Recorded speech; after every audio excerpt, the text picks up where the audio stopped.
The night was quiet until the knock came, a sharp, angry pounding that echoed through the cul-de-sac. Outside, porch lights flicked on as neighbors peeked through curtains. Our HOA president stood on my doorstep, clipboard in one hand, phone in the other, eyes blazing. She claimed I'd broken the rules, but couldn't say which ones. Hours later, I spotted the same car circling my driveway. Again. Was it intimidation or something worse? I hadn't even started the project she was furious about. When my wife and I first moved into Willow Creek Estates, it felt like the dream we'd saved for was finally real. Our modest, cedar-trimmed home sat at the end of a quiet cul-de-sac lined with maple trees that flamed gold each autumn. Evenings smelled of fresh-cut grass and the distant smoke of backyard grills. Neighbors waved from porches, kids biked past with chalk-dusted knees, and the nearby lake shimmered like polished glass. I worked from a small home office that faced the water, loving the gentle hum of sprinklers and the comfort of a community that seemed calm, predictable, and safe. We planted a few wildflowers near the fence, repainted the porch swing, and imagined years of peaceful weekends stretched out before us. But under that postcard charm ran an unspoken current. At neighborhood barbecues, conversations drifted toward standards, whispered reminders of guidelines everyone must follow, and quick glances toward the HOA president, Mrs. Kramer, a woman with a permanent clipboard and the practiced smile of someone who's used to getting her way. At first, it seemed harmless.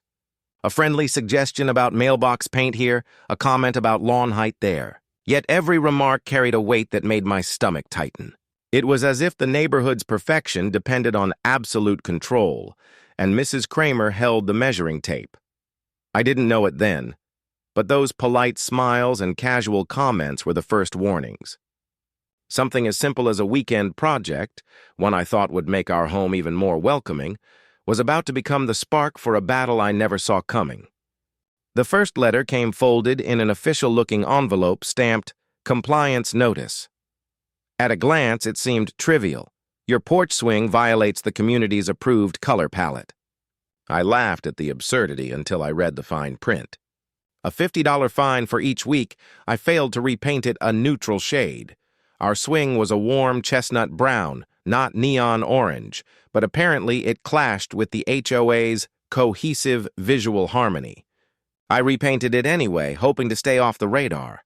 2 days later, a second notice arrived, lawn edging inconsistent with Section 4B standards.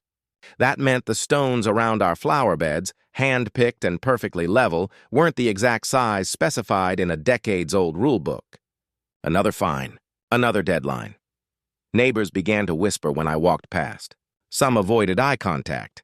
Others offered nervous smiles as if they feared they might be next. One evening, I spotted Mrs. Kramer standing across the street, clipboard in hand, staring at our home like a hawk sizing up prey.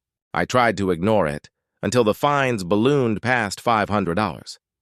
We tightened our budget, skipped a weekend trip we'd planned for months, and paid. Maybe I thought this would satisfy them. It didn't. Soon, inspections became routine. I'd return from the grocery store to find strangers with measuring tape on our porch. A notice appeared on our door. Unauthorized modifications. Garden trellis must be removed. That trellis had been there when we moved in. The tension seeped into every part of our life. My wife stopped inviting friends over, embarrassed by the constant stream of letters. I lay awake, replaying each interaction, wondering if I'd missed some hidden rule. Then came the late-night visit. A loud knock shattered the silence around midnight. When I opened the door, no one was there, just a fresh notice tucked into the frame. Failure to comply will result in legal action. My chest tightened. They were watching, even at night. I decided to attend the next HOA meeting, hoping for a reasonable conversation. The clubhouse smelled of stale coffee and fresh paint. Mrs. Kramer presided at the head of a long table, flanked by board members with polite but cold expressions. When I asked why we were singled out, she simply adjusted her glasses and recited a list of infractions as if reading from a script. Each time I objected, she interrupted. "Rules are rules." The room fell silent when she added, "Further resistance could result in a lien against your property." A lien over porch paint and stones. Something in me hardened that night. I began documenting everything: photographs of our yard, copies of every letter, dates and times of each inspection. Still, the pressure mounted. Fines doubled. A certified letter threatened court action. Then the petty sabotage began. Our mailbox disappeared twice. A bag of trash appeared on our lawn. I couldn't prove it was the HOA, but the timing was too perfect to ignore. Each new slight felt like a shove, daring us to push back or pack up. One afternoon, while trimming the hedges, I noticed a small camera hidden in a neighbor's decorative lantern. Its lens pointed straight at our front door. My stomach knotted. Were they spying to build a case? I snapped a photo for evidence and moved the hedge trimmer deliberately, as if daring whoever watched to blink first. The following week, a final notice arrived. Mandatory compliance hearing scheduled. No explanation. No appeal.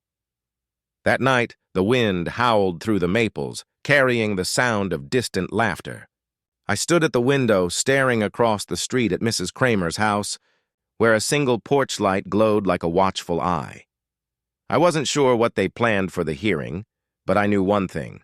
I wouldn't walk in unprepared, because by then, I'd uncovered something that could change everything, something buried deep in the HOA's own bylaws that they clearly hoped no one would ever read. The morning after the compliance hearing felt different. The air was sharp and clear, the kind of winter sunlight that makes every detail stand out, like the heavy silence hanging over the neighborhood. No new notices, no strangers measuring my porch.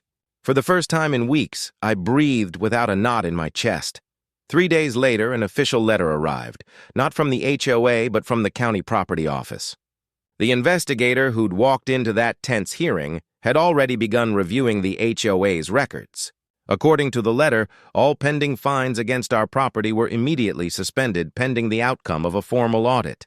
I read it twice, then a third time. It felt unreal, like a pause button on months of harassment. Over the next month, county officials interviewed neighbors and pored over the HOA's books.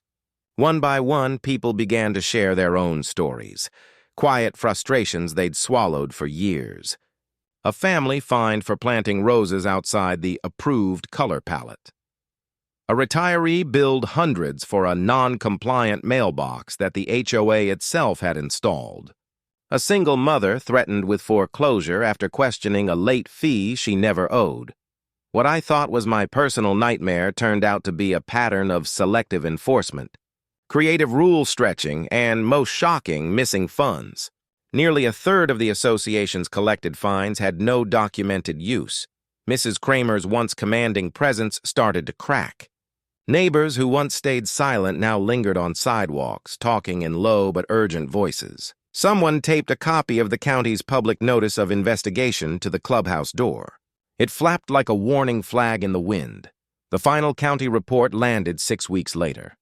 Its conclusions were blunt. The board had violated multiple provisions of its own bylaws, issued unauthorized fines, and failed to provide transparent accounting.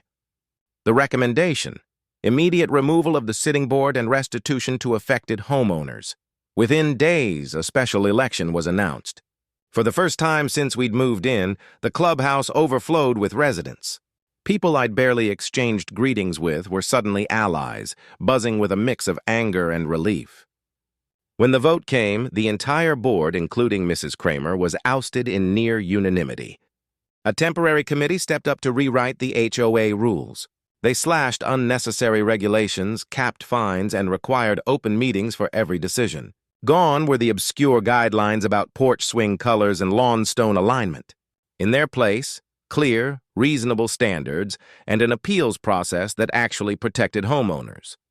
As part of the settlement, every resident who'd been fined unfairly received a refund with interest. When our check arrived, nearly $1,200, it wasn't the money that mattered. It was the acknowledgement that we hadn't imagined the harassment, that our frustration had been real and justified. Mrs. Kramer moved out quietly a few months later. Her house sat dark for weeks before a for sale sign appeared, tilting slightly in the breeze. No one I knew ever saw her again. Life in Willow Creek slowly shifted. Barbecues returned.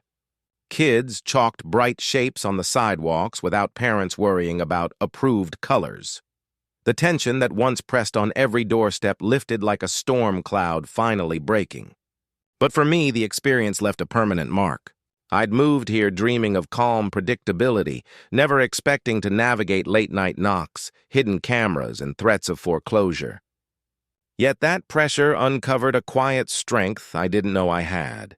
The ability to stay steady, to document, to stand firm even when the odds felt impossible. It also reminded me how quickly silence can become complicity. Many of my neighbors admitted later that they'd noticed the board's overreach long before it reached my door. Fear kept them quiet. My fight gave them a voice. Sometimes I still walk the cul-de-sac at dusk, listening to the simple sounds of sprinklers and children's laughter. The houses are the same, but the atmosphere is different. Freer, warmer, more neighborly. It's proof that even in a place built on rules, community isn't about control, it's about respect. If there's one lesson I carry, it's this: know your rights before someone tests them.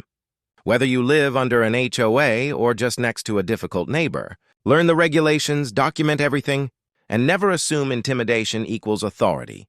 Bullies, whether they hold a clipboard or a title, rely on silence. The moment you shine light on their tactics, the power tilts. Looking back, the struggle was exhausting, but it forged connections we'd never have made otherwise. Neighbors who were once strangers are now friends. The HOA is no longer a weapon, but a cooperative body that actually serves the community. And every time I sit on that same porch swing, the one that sparked the very first fine, I can't help but smile. It still wears its warm chestnut stain, a quiet badge of the battle we fought and won. So I leave you with this. If your neighborhood ever feels more like a battleground than a home, remember one voice armed with truth and persistence can rally an entire valley.